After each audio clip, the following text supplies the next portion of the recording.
ordenando esa parte. Bueno, buenas tardes a todos, bienvenidos. Estamos presentando, o mejor dicho, está presentando a la licenciada Irene Ferreiro, doctoranda en el Instituto Pasteur de Montevideo y Facultad de Ciencias, que va a presentar esta charla vinculado con el monitoreo estratégico de virus de importancia clínica y ambiental en el ecosistema antártico. Adelante, Irene. Ahí se ve, supongo que sí. Bueno, hola a todos. Bueno, como ya me presentaron muy bien, soy Irene Ferreiro, soy estudiante de doctorado y formo parte del proyecto Antártico de lo que es nuestro laboratorio, que además está codirigido por Pilar Moreno, Juan Cristina, que está acá, y Gonzalo Moratorio. Y bueno, voy a contarles un poco una introducción de qué es un virus y demás, y qué es lo que vamos a buscar nosotros a la Antártida. Entonces, ahí va. Primero que nada, ¿qué es un virus, no? Porque decir, vamos a buscar virus, no sé ni idea qué es. Ya muchos saben por el tema del coronavirus y demás, pero, bueno, como ven acá, hay imágenes, representaciones de distintos tipos de virus. Vieron que hay diferentes tamaños, formas y demás. Y bueno, ¿a qué definimos como un virus en realidad? Es un parásito intracelular obligatorio. ¿Por qué? Porque el virus necesita, no sé si se ve, bien, no se ve. Este es un virus, necesita entrar a una célula para poder reproducirse. ¿Por qué? Porque utiliza toda la maquinaria y la energía celular para poder hacerlo. Solo no lo puede hacer. Por eso se llama parásito intracelular obligatorio. Otra cosa importante de los virus, como ya mostré antes, hay muchos tipos distintos y pueden infectar o entrar a células también de distintos tipos, puede ser distintos tejidos, pero también distintos organismos, que puede ser desde bacterias hasta otros tipos de seres vivos, como plantas, como humanos, mamíferos, animales, etc. Entonces, ahora más cómo está formado un virus, y esto es importante para lo que voy a mostrar después de cómo hacemos para detectarlos. Básicamente son material genético, que puede ser ADN o ARN, y este material genético es muy importante porque es lo que nos permite diferenciar un virus de otro. Así como nosotros tenemos nuestro ADN y un mono o una tortuga tienen un ADN diferente, y se pueden diferenciar ese ADN según ciertas características que tiene cada uno de ellos. Bueno, y este ADN tiene que estar protegido por algo, porque si no se desintegra, que es una cápside, que le decimos nosotros, que es como una cubierta de proteínas. Esta cubierta de proteínas viene codificada, o la información para producir esta cubierta la tiene el propio material genético del virus, que lo que hace es entrar a la célula, darle esa información y la célula produce las proteínas. Por eso es importante que entre a la célula. Y además, en algunos casos, tiene una envoltura que es como si fuera una membrana celular, que se la roba de las membranas celulares. No todos la tienen, algunos sí, otros no. Pero eso es como una parte introductoria, digamos. Y ahora vamos a entrar bien a lo importante, que es el proyecto antártico. Básicamente tiene tres objetivos. El primero es monitorear virus aviares, o sea, de aves, que son de importancia clínica en aves antárticas migratorias, que pueden ser pingüinos, escubas, algunos petreles y demás. Otro objetivo, que es monitorear virus exclusivos de humanos en aguas cercanas a la base uruguaya, para hacer como un poco de monitoreo que puede haber de contaminación ambiental o no, y poder ayudar a la base. Y el tercer objetivo, en realidad, viene un poco de la mano con el primer objetivo, que es montar un laboratorio de biología molecular para poder detectar los virus que estamos buscando in situ, o sea, mismo en la base uruguaya, que es algo muy importante. Y bueno, entonces voy a pasar primero al primer objetivo, que es monitorear virus de aves de importancia clínica. Entonces, ¿por qué nos planteamos tener este objetivo? Básicamente porque las aves migratorias que están en la Antártida, como dije, son migratorias, no se quedan solamente en la Antártida. Generalmente, este es un ejemplo, esta ave que está acá se llama escuba, que te muestra cómo migran estas aves en el correr del año. Entonces, en verano pasan en el sur, acá está la península antártica, y en otoño migran hacia el norte, y después en primavera migran del norte al sur y es donde ponen huevos y demás. Entonces, no se mantienen solamente ahí en la Antártida, sino que pueden tener contacto con aves o con personas también, o otros tipos de animales en el resto del mundo. Por ende, si nosotros encontramos un virus en la Antártida, en estas aves no solo es importante porque puede, por ejemplo, generar mortandades y afectar el ecosistema de la Antártida, sino que además puede afectar también a aves y animales de cualquier otra parte del mundo, y eso es un problema. Entonces, ¿qué virus nosotros decidimos ir a monitorear? Uno es el virus de la influenza aviar, que es el virus de la gripe, que ahora está en auge el tema de la gripe y hace un poco hubo mucha muerte de aves y demás. Otro que se llama virus de la enfermedad de Newcastle, otro que se llama pinguvirus y otro que se llama cianovirus. Y ahora voy a explicar un poco por qué elegimos cada uno de estos virus y qué hacen y demás. Entonces, primero, el virus de la influenza aviar o de la gripe aviar, como todos sabemos, infecta el tracto respiratorio. Está en estas aves migratorias, ya hay reportes de estos virus en estas aves. Puede ser transmitido humano, por lo que genera una alerta bastante importante. Y además, bueno, puede generar estas infecciones leves o generar incluso muertes, depende de qué tan patogénica sea la influenza o la gripe que está circulando. Entonces, bueno, esto que ven acá, no se asusten, son imágenes de títulos de artículos científicos publicados en revistas analizadas por pares. Y bueno, voy a mostrar como la información que sacamos de cada uno de ellos para ponerlo en el proyecto, digamos, para decidir qué virus íbamos a ir a buscar. Entonces, primero que nada, pudimos ver que hay ya algunas publicaciones que muestran que al haber encontrado un mismo virus o una misma variante de ese virus, tanto en la Antártida como en otras regiones del mundo, por ejemplo Sudamérica, se pudo demostrar que ciertas aves eran migratorias, o que con esa migración se llevaban los virus de un lado al otro. Esto con gripe. Y bueno, y además en la Antártida misma ya se han encontrado algunas variantes de este virus, y en realidad la patogenicidad variaba, pero teníamos como ese indicio, digamos. Otra cosa también muy importante, en realidad esto fue una vez que ya nos estábamos aprontando para viajar a la Antártida a hacer nuestro muestreo, fue que la Organización Panamericana de la Salud básicamente publicó una alerta que decía que había muchas aves en Sudamérica. Esta es del 17 de enero. Nosotros el 21 de enero nos fuimos de Uruguay a la Antártida. Entonces, el 17 de enero decía que había brotes en aves de 10 países de Latinoamérica, más que nada, que estaban generando mortandades muy grandes. Como ya sabemos, podrían llegar a la Antártida porque hay aves migratorias que conectan ese tramo. ¿Qué pasó? El 15 de febrero, que fue un día después de que nosotros nos volviéramos de la Antártida a Montevideo, se empezaron a reportar casos en Uruguay de aves que también se morían, también después hubo, Hubo lobos marinos y demás que aparecieron enfermos y demás.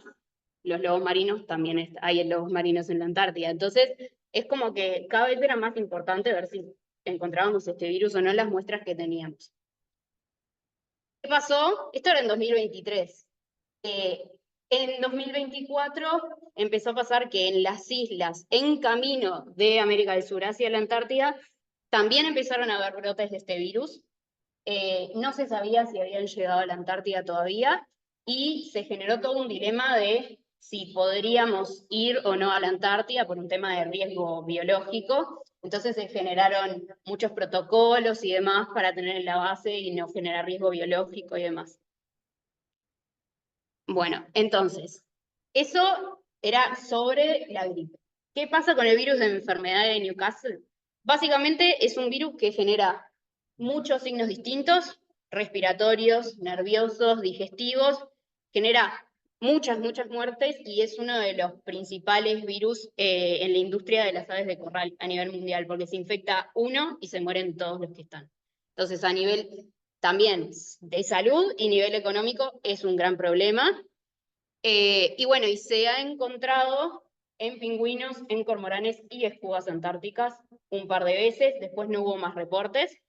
Y algo importante para nuestro trabajo es que estas muestras que se encontraron positivas de este virus, en la Antártida era a partir de necropsias, o sea, encontraban animales muertos, les sacaban muestras de tejido y en el tejido encontraban que estaba ese virus, o a través de hisopados, que todos con el coronavirus tuvimos algún hisopado, lo molesto que son.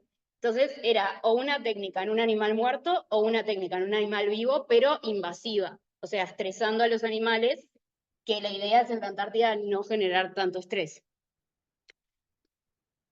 Y bueno, acá es como uno de esos papers que muestra que el virus estuvo en algún momento ahí. Después pasamos al pinguvirus, que es un virus más que nada digestivo, que en realidad hay solo una publicación sobre el virus, que encontraron en la Antártida unos pingüinos que estaban medios mal y demás, entonces se dieron cuenta de que había un virus nuevo que nunca se había reportado, lo llamaron pinguvirus y no se volvió a investigar a ver si seguía el virus ahí o no. Y además, este virus lo encontraron en una bahía que no es la misma bahía en la que está la base uruguaya. Entonces nosotros dijimos, bueno, estaría bueno ir a buscarlo, a ver si sigue estando ahí, y además para ver si en la zona en la que está la base y demás lo podemos encontrar. De vuelta, este virus se encontró en estos animales de forma invasiva, haciendo hisopados cloacales. Y bueno, por último, de esta parte introductoria, que capaz que es medio pesada, fuimos a buscar otro virus que se llama adenovirus y que en realidad también infecta el tracto respiratorio, pero también otros órganos y el tracto gastrointestinal también. Y también se encontró o en necropsias o en hisopados y en puntos muy específicos también, que encontraban aves muertas, entonces a las que quedaban vivas les hacían hisopados, a las otras les sacaban muestras de tejido. Entonces era como importante esto de ver si seguía y qué podíamos hacer, qué técnica podíamos usar para evitar ese contacto humano-animal vivo, digamos. Entonces, bueno, esto es un poco el sitio de muestreo, que es la isla Rey Jorge. Acá hay una representación de lo que es la Antártida, con su península antártica, que es lo que se ve acá en la foto más grande. Acá está el archipiélago de las Islas Shetland del Sur, en donde está la isla Rey Jorge, que es esto que está más grande, que es donde estuvimos nosotros. Y en esta isla hay una península, que es la península Fieldes, que es donde está la base Artigas y otras más. Y bueno, básicamente nos basamos en muestreo dentro de la península Fieldes. ¿Cómo fue el muestreo? Si ven en las fotos, no ven ninguna ave. Y entonces es como, ¿cómo vas a sacar muestras de aves si no hay aves? Porque intentamos hacer una técnica de detección no invasiva. Entonces lo que hacíamos era tomar muestras de materia fecal. La idea era de animales vivos también, o sea, no invasiva, animales vivos, pero sin estresarlos. Entonces, caminábamos por la bahía y cuando encontrábamos un grupo de pingüinos o de escudas o lo que fuera, esperábamos si ellos hacían sus necesidades. Una vez que se alejaban, íbamos hacia la muestra y la recolectábamos. Entonces no teníamos contacto directo con ellos, básicamente. Y bueno, en esta imagen, uno de mis compañeros está festejando porque conseguir una muestra de materia fecal de escuda es difícil porque hacen sus necesidades en el aire mientras vuelan. Entonces, generalmente se consiguen más muestras de pingüino que de escudas. Bueno, acá es como más cerca un mapa de la península que muestra todos los puntos verdes. No sé si se ven. Sí, se ven bien. Todos los puntos verdes son los puntos en donde muestreamos.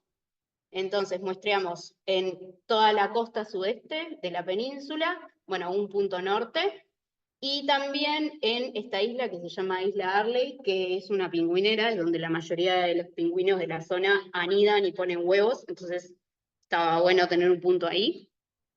Otra cosa importante es que como nuestro trabajo la idea era hacerlo no invasivo y esta isla es especialmente protegida y hay que tener permisos para entrar y demás, porque es una pingüinera, lo que hicimos fue ir a una playa de esta isla que no es especialmente protegida, es como la zona no especialmente protegida de esa isla, también para mantener eso de tratar de ser lo menos invasivo posible. Y bueno, en estos 2 años, 2023 y 2024, conseguimos 104 muestras, que está bueno porque en realidad, como les dije antes, es como un muestreo bastante oportunista, porque en realidad no decimos, bueno, vamos a elegir tantos pingüinos de tales especies y demás, sino que es los que te encontrás y los que te dan la muestra, básicamente. Y bueno, las especies que muestreamos, como ya dije, fue oportunista. Una de ellas fue un pingüino emperador. En este caso, los pingüinos emperadores son los de Happy Feet, por ejemplo, que tienen todo el cuello naranja precioso. En este caso, se ve que tiene el cuello gris. ¿Por qué? Porque era un pingüino juvenil. Generalmente, a la isla Rey Jorge no llegan estos pingüinos porque están mucho más al sur. Cuando aparece un pingüino es o porque se perdió o porque está enfermo y demás. Y apareció en la orilla de al lado de la base y salimos todos corriendo a ver si podíamos conseguir una muestra. Entonces conseguimos una sola. Después de pingüino papúa, que es este con el pico naranja, que es el que está en más cantidad, fue de que conseguimos más muestras, que conseguimos 48, son bastantes. Después, bueno, está el pingüino barbijo, que se llama barbijo por la línea que tiene ahí en la cara, que conseguimos menos. Después del pingüino Adelia tenemos 5 muestras que en realidad no las conseguimos nosotros, nos la prestó Cristina Braun, que es una científica alemana que trabaja hace muchos años en la Antártida y en temas antárticos. ¿Y por qué nosotros no conseguimos muestras de este pingüino y tuvimos que pedir donaciones? Es porque estos pingüinos anidan en la isla mucho más temprano de lo que fuimos nosotros. Nosotros fuimos fines de enero a mitad de febrero y los pingüinos estos estuvieron en fines de diciembre, por ahí. Y bueno, y por último, las escúas, como dije antes, que es bastante complicado conseguir las muestras. Y después también nos cruzamos con ciertos mamíferos marinos que tenían muestras de materia fecal al lado, entonces esperamos a que se movieran y tomamos las muestras por las dudas, porque como ya dije, por ejemplo, el virus de la gripe se transmite de aves a mamíferos, entonces dijimos, vamos a tomar las muestras, a guardarlas, a ver qué pasa. Y bueno, ahora esto fue como un resumen del primer objetivo, los resultados van al final, porque es lo más lindo. Voy a pasar a lo que era el segundo objetivo, que es un poco más corto, que es monitorear virus humanos en aguas cercanas a la base uruguaya. Esto en realidad nos basamos en una publicación de científicos uruguayos que en otro momento habían ido a la base, habían tomado muestras de aguas de cañadas cercanas a la base y habían encontrado la presencia de un virus que es exclusivo de humanos, un virus digestivo de humanos, en estas aguas. Entonces, gracias a eso que encontraron, se hizo un cambio en las cámaras sépticas de la base. Entonces, claro, la idea es como ayudar también, ¿no? Mantener un monitoreo y ayudar. Entonces, basándonos en eso, dijimos, bueno, ¿qué pasa si tomamos muestras de las aguas cercanas? En este caso lo que hicimos, bueno, acá está la base, tomamos muestras de los 2 lagos más cercanos, uno es el ionoférico, que tomamos muestras del punto más cercano y el más lejano del lago, y después el lago Uruguay, que es el lago de agua dulce de donde se saca el agua para tomar, para bañarse, para todo de la base, también del punto más cercano y el más lejano. También de una cañada que corre al lado de justo el edificio donde están los cuartos, donde la gente duerme, y es como donde hay más gente, digamos. Lo tomamos en un punto que era pasando este edificio, digamos, el AINA. Y además de eso, tomamos muestras de los propios tanques de reserva de agua de distintos módulos dentro de la base. Entonces tomamos de donde está el comedor y la cocina, del tanque de radio, que es acá, después donde el gimnasio y demás. Estas muestras no se pueden procesar en la Antártida porque hay que concentrarlas y demás, entonces en realidad ahora estamos haciendo toda la puesta a punto de la concentración, probando con muestras de otras cosas para no usar las muestras antárticas que son difíciles de conseguir. Entonces estamos con la puesta a punto, todavía no tenemos los resultados en sí. Y bueno, y ahora viene el tercer objetivo que está ligado al primero, como les decía, que era montar un laboratorio de biología molecular en la base para poder detectar los virus de las muestras lo antes posible. ¿Por qué? Porque los virus en una muestra se pueden perder, se desintegran fácil y se mantienen en cadena de frío, se mantienen congeladas las muestras, pero igualmente la idea es procesarlas lo antes posible. Entonces, para eso, no sé si se ve, acá tenemos un timelapse de nosotros que nos llevamos desde Montevideo hasta la Antártida, todo lo que se necesita en un laboratorio de biología molecular.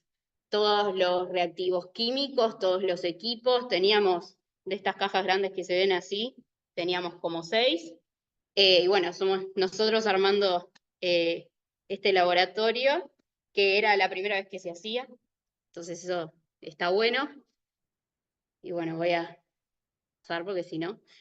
Bueno, esto es más o menos alguna de las cosas que llevamos, que era básicamente equipos muy pesados y grandes, como centrífugas o termocicladores, que básicamente cambian la temperatura de las muestras y demás. O sea, estos son como los equipos más grandes, y también lo que se ve siempre en videos sobre ciencia y demás, que son pipetas, muchas cosas de tubos y demás.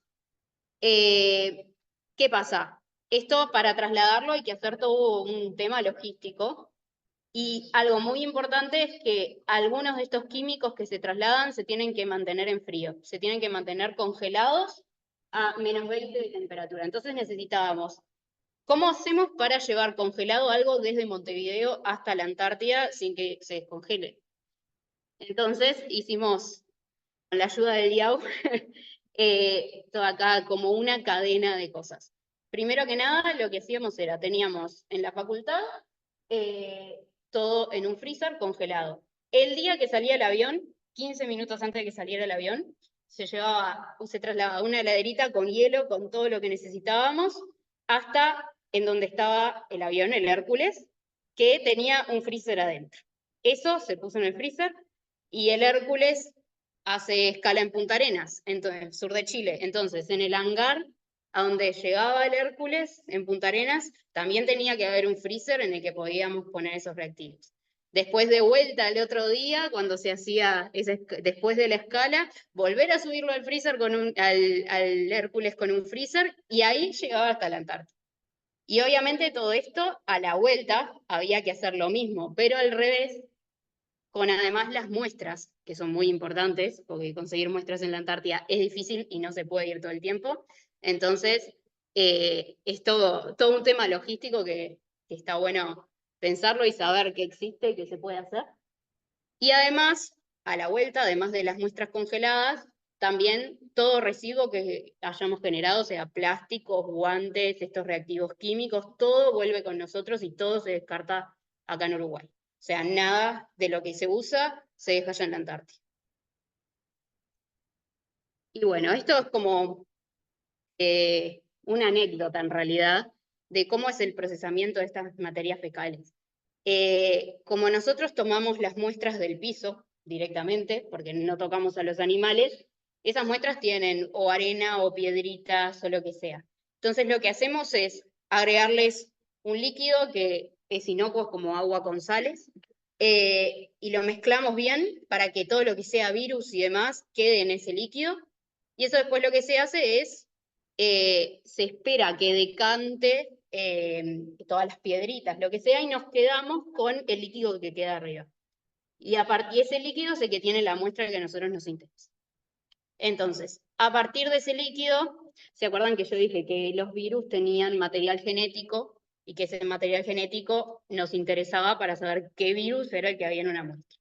Entonces, lo que hicimos fue extraer ese material genético de esta muestra que teníamos acá. El material genético de los virus, como decía antes, podía ser o ARN o ADN, y cada virus tiene su material genético, es distinto. Entonces, los virus que tenían ARN, se hizo la famosa en el tema del COVID, la PCR. Bueno, en la PCR vos buscás cierto gen que sea específico de cada virus. Entonces, vos podés buscar si cierto gen, si ese gen está, es que es positiva la muestra para el virus, si ese gen no está, no lo encontrás, es que es negativo.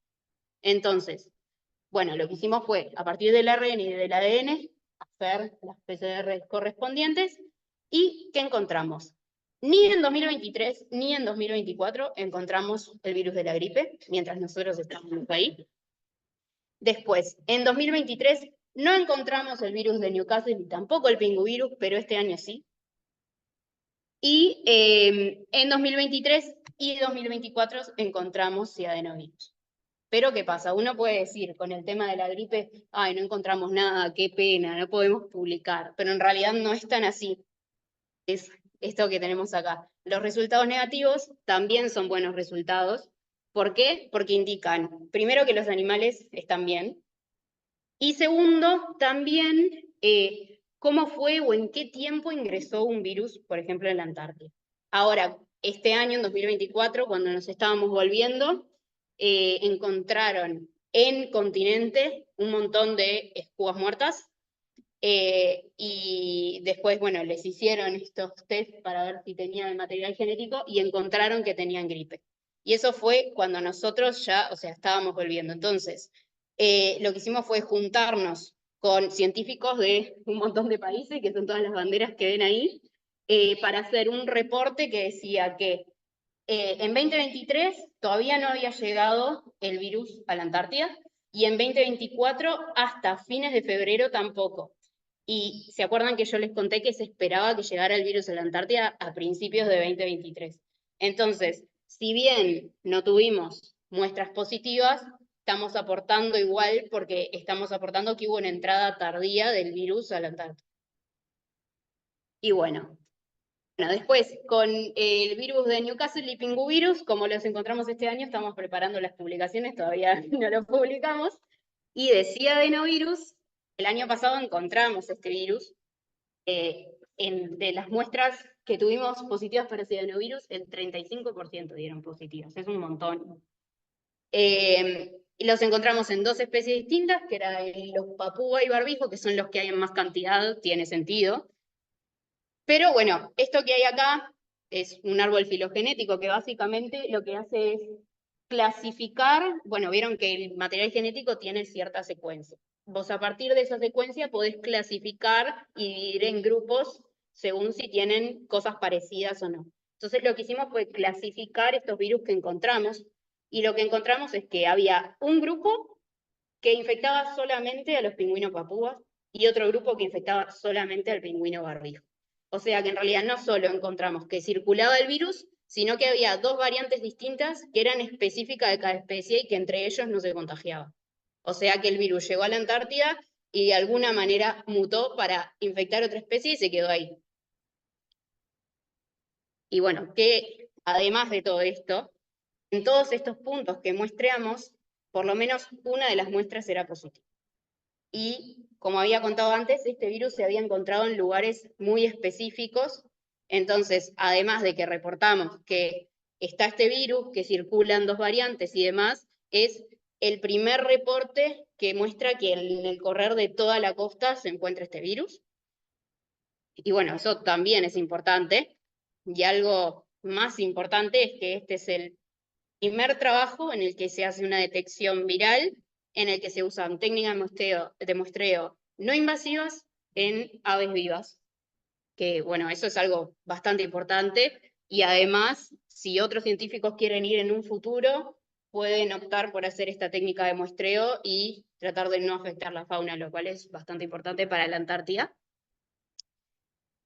Y además, a nivel histórico, digamos, ¿se acuerdan de que les hablé del objetivo 3, que era armar el laboratorio de biología molecular en la base? Y bueno, se hizo la primera PCR exitosa en la historia de la base, y fue la primera detección de un virus ahí mismo, por uruguayos en la base uruguaya, que eso también está bueno. Y bueno, para ir terminando, quería mostrar un poco quiénes son los de nuestro equipo, porque yo estoy acá, pero no soy solo yo, obviamente. Estos somos los que fuimos a muestrear ahí a la Antártida mismo. que somos Joaquín Hurtado, Rodrigo Arce, Fabián Aldunate y yo, pero no somos los únicos que estamos dentro del proyecto. También, bueno, en los 2 años fuimos en grupos de 3, pero obviamente hay otra gente que está en el proyecto y gente que se va a sumar ahora, porque la idea es continuar, porque está bueno monitorear a los virus que están y demás, y mantener un monitoreo constante año a año. Pero bueno, están Pilar Moreno, Juan Cristina y Gonzalo Moratorio, que son los responsables del proyecto, y además Paula Polianachis y Diego Simón, que nos ayudaron. Cuando volvimos de la Antártida con resultados, quisimos probar que realmente esos eran los resultados que teníamos, entonces repetimos todo lo que hicimos allá, y bueno, Pau nos dio una muy buena mano con eso, y después Diego es el bioinformático del grupo, que es el que se encargó de ayudarnos a subir esas secuencias que contamos a la web, porque todo se tiene que reportar, y bueno, nos estuvo dando una mano con eso, con procesar las muestras y demás. Bueno, Juan también. Y bueno, ahora se están sumando algunos más del laboratorio, pero este es como el grupo inicial. Y bueno, no sé, ya está. No sé si alguien tiene una pregunta, si alguien quiere comentar algo. No veo de acá. Si no se entendió algo, pregunten, porque creo que fui medio rápido. Bien. Dale. Dale. Y bueno, dejo estas fotos porque son lindas. Están buenas. Y bueno, ya voy comentando, esta foto que estamos todos vestidos fue cuando fuimos a la isla Arley, que es esa de la pingüinera, que como es área especialmente protegida, no se puede ir por la parte por tierra, porque esa parte está protegida, entonces hay que ir en barco o en lancha.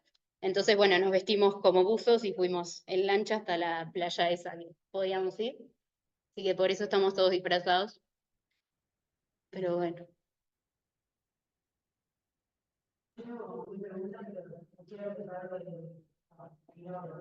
No, por favor.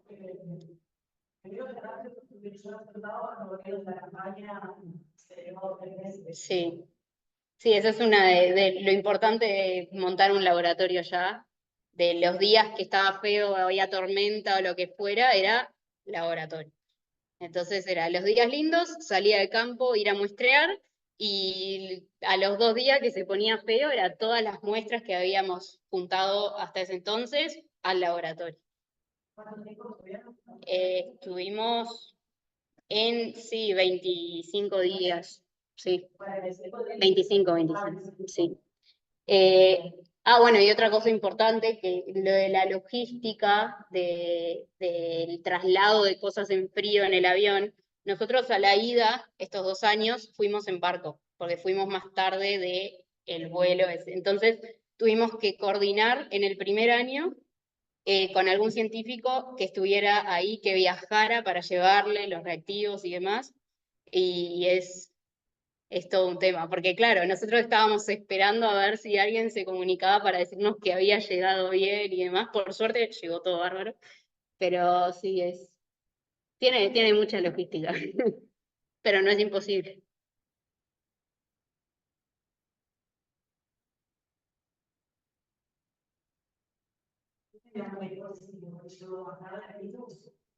No sabemos. En realidad, bueno, hay una hipótesis que es medio como incomprobable, que en donde se empezó a ver era en islas que estaban en el medio del pasaje de Drake, que es uno de los mares más peligrosos y con más mareas y demás del mundo, y suponemos que probablemente las aves, más que nada pingüinos, que estaban infectadas, que ya obviamente estaban con síntomas y no estaban en condiciones de nadar, o se murieron en el agua o se ahogaron y no llegaron a la Antártida. Entonces como que demoró más en llegar el virus. Pero es una hipótesis que se tiene, que no es tan comprobable tampoco.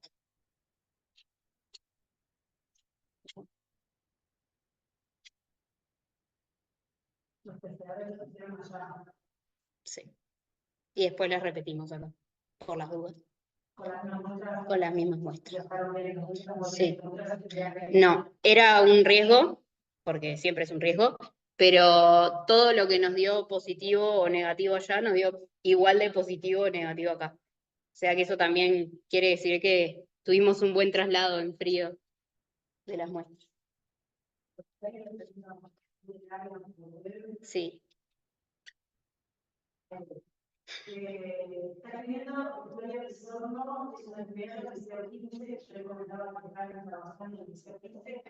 Estamos estudiando violación de procesos suplementarios y en nuestro grupo decidimos movernos como pregunta titular al proyecto: ¿qué potencial tienen los virus de la Antártida para infectar a humanos y animales? O sea, el trasiego o el. Mi pregunta para ustedes es si hay alguna manera de poder saber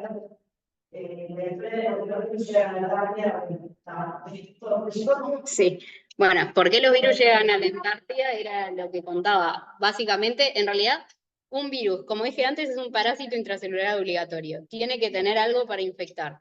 Entonces, hay virus que infectan distintos tipos de seres vivos o distintos tipos de animales. Entonces, un animal que se mueve es igual a un reservorio que puede estar infectado. Entonces, en realidad, cada virus es distinto. Entonces, tenés los virus que infectan a las aves migratorias que van a llegar a la Antártida.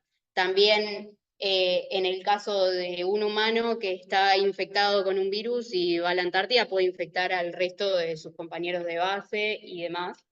Y el tema del salto de especie, digamos, como decía ella, de aves a humanos o de humanos a aves o a lo que sea, se da porque los virus varían mucho, están todo el tiempo mutando y tienen ciertas características como moleculares, digamos, que hace que su capacidad de mutar o de tener cambios en su material genético sea mucho más grande que cualquier otro ser vivo.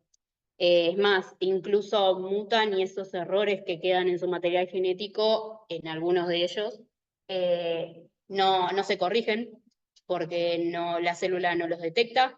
Entonces, eso es lo que genera una variabilidad que va a hacer que se puedan transmitir o hagan ese salto de una especie a la otra. Bueno, también como se discutió mucho durante la pandemia el tema del murciélago al humano, y bueno, por eso es que es importante estudiar a los virus también, para tener una idea de qué es lo que está circulando y saber qué es lo que pasa, o en un futuro tener una idea de qué es lo que podría usarse, por ejemplo, de un antiviral o una vacuna, o lo que sea. No sé si respondió mucho la pregunta.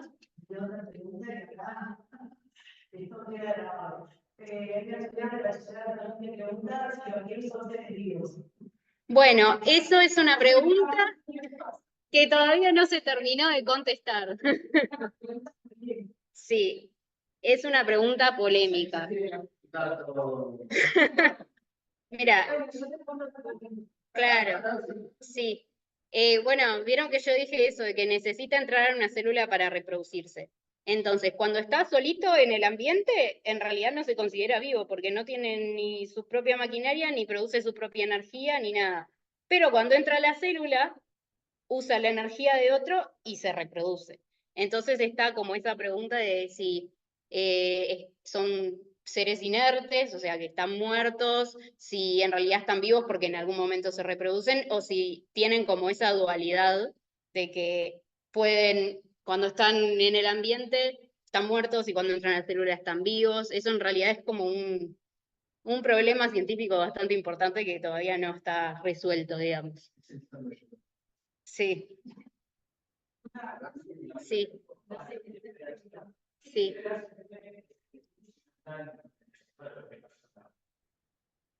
Sí, sí, sí. Ujú.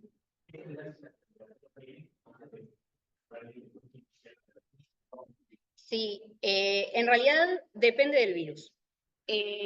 Por ejemplo, vieron que dije que había algunos que tenían una envoltura que era como una membrana celular. Esos en el ambiente duran menos que otros que no tienen esa membrana o que, por ejemplo, depende, por ejemplo, los virus digestivos tienen que pasar por diferentes niveles de pH, o sea, lugares más ácidos, lugares más básicos, por ejemplo, pasan por el estómago. Entonces, esos son mucho más resistentes a distintas condiciones ambientales que otros. Depende mucho del virus, de cómo es esa cápside de proteínas que tienen. Y tal, hay estudios en distintos virus, algunos pueden durar 3 días, otros una semana, y también depende de la temperatura del ambiente. Seguramente en la Antártida se mantienen más, pero igual, lo ideal para conservar un virus es guardarlo a -80 grados. O sea, es bastante, y por eso es tan importante mantenerlos en frío. Bueno, ya en la Antártida no hay freezer -80 porque son una monstruosidad. Lo que hacemos es guardarlo a -20, que es un freezer normal, se mantienen por un tiempo a -20 y cuando llegan a Montevideo guardamos todo a -80. Sí, no se rompe. No, el problema es cuando lo descongelas. Además, por ejemplo, para descongelarlo no lo podés calentar, tenés que tener la muestra en hielo, esperar que se descongele lento y demás. Sí, pero no, sí, se guarda a -80.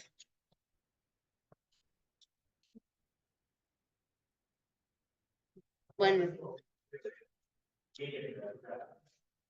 depende del virus. Hay estudios en los que, sí, en los que los ponen a distintas temperaturas y se fijan si siguen siendo infectivos o no. Y bueno, el tema de congelar los virus, no sé si en la Antártida, no estoy segura, pero en Siberia encontraron virus de hace mucho tiempo que estaban congelados en hielo de glaciares. Por eso también es importante el tema del calentamiento global en la Antártida, no solo porque obviamente calentamiento global, sino que se derrite el hielo y no sabes qué puede haber.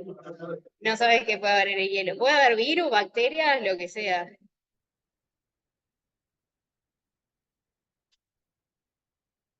Por favor.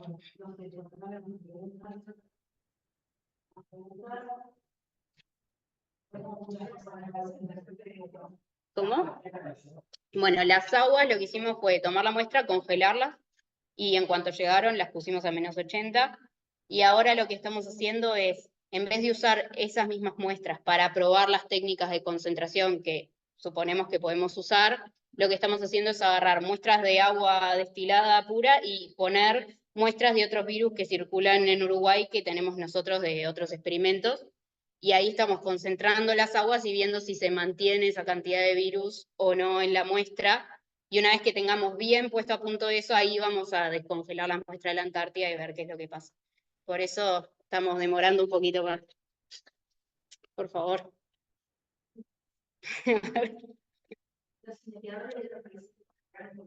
Sí. Dependía de los investigadores, pero nosotros fuimos los únicos que hicimos muestreo no invasivo.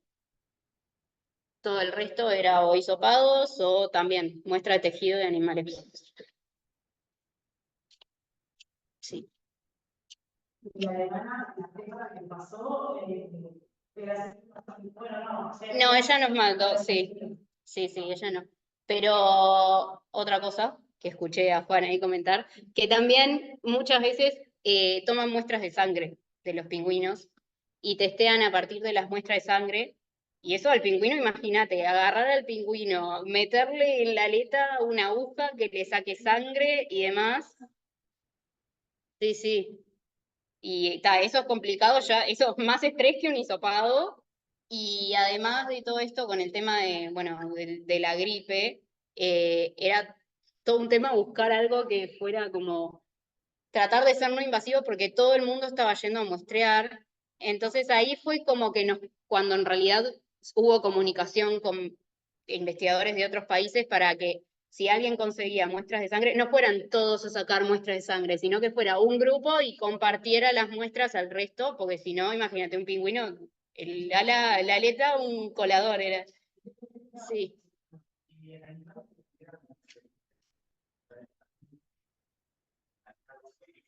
sí.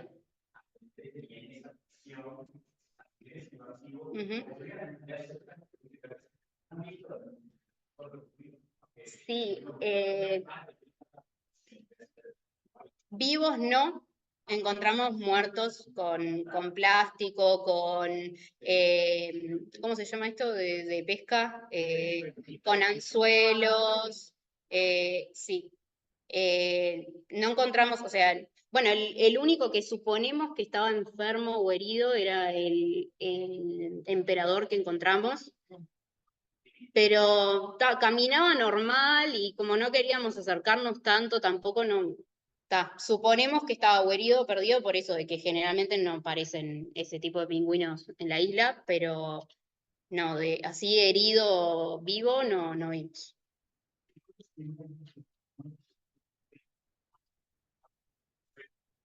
Sí, va, no sé, ponele que 10 en los 2 años, por ahí.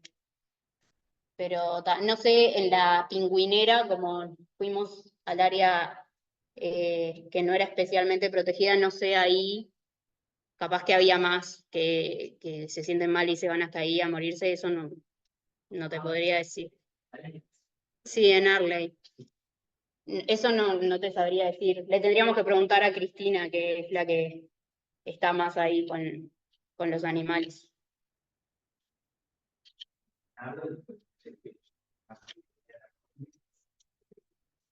Sí.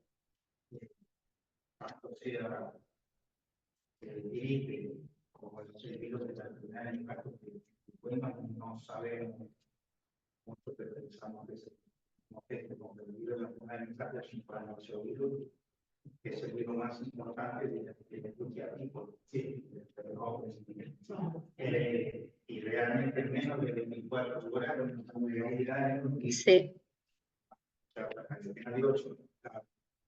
Son especies domésticas, pero uno sea igual, pero nosotras sabes, lo conocemos, que más o menos lo vimos. Sí. O sea, No. Y los que quedan vivos no pueden poner huevos tampoco, o sea que.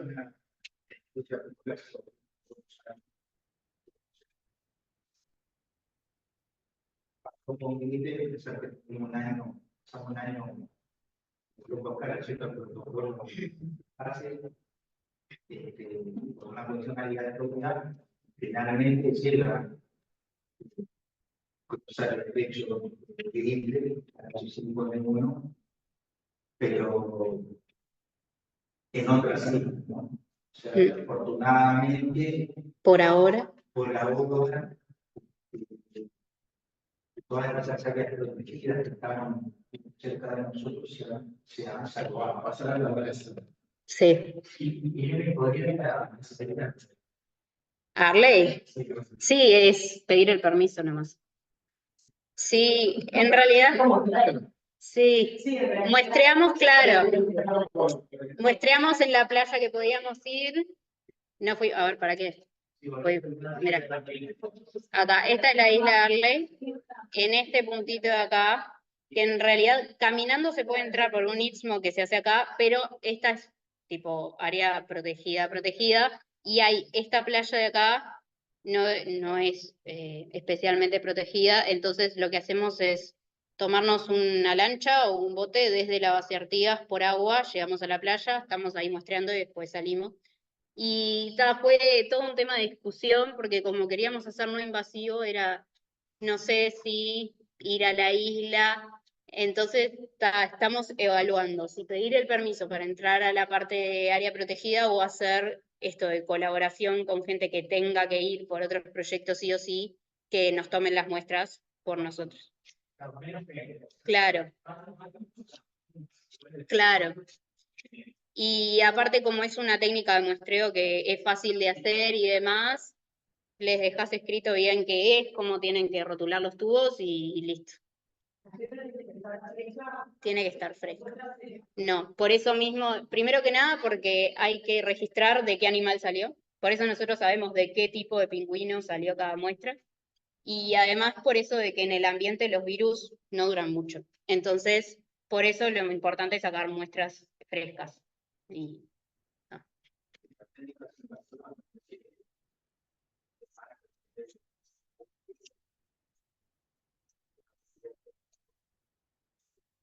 sí.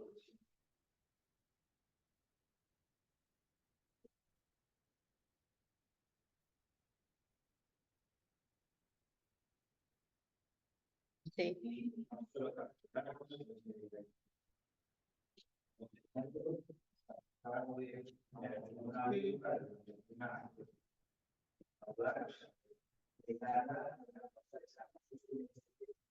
Sí, incluso a nivel de población también, nosotros vamos en verano. Sí. Sí, pero aparte en verano es cuando nacen los pollitos, digamos, y el plumaje de los juveniles o de los pollitos no es impermeable. Entonces tenés que tener mucho cuidado porque justo en la isla, que es donde nacen, si se asustan se van al agua y se mueren de hipotermia. Entonces hay que tener mucho más cuidado, hay que mantenerse mucho más alejado, es como todo un protocolo bastante importante. Sí, sí.